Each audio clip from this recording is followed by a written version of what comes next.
অতীত সাধকদের মধ্যে ঘটনা ঘটেছে।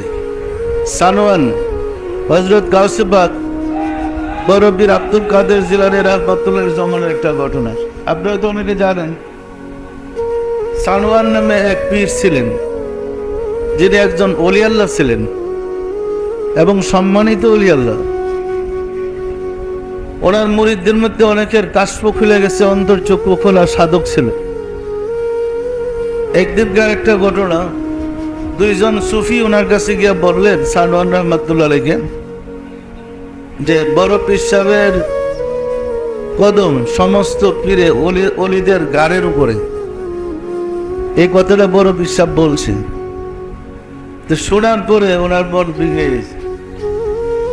ওই ওলি আল্লাহ সানোয়ান রহমাতুল্লাহ আলাইহি উনি খেপে গেছে, আর কোনো কথা বলো না, সব ওলি আল্লাহদের গাড়ের উপরে তার কদম।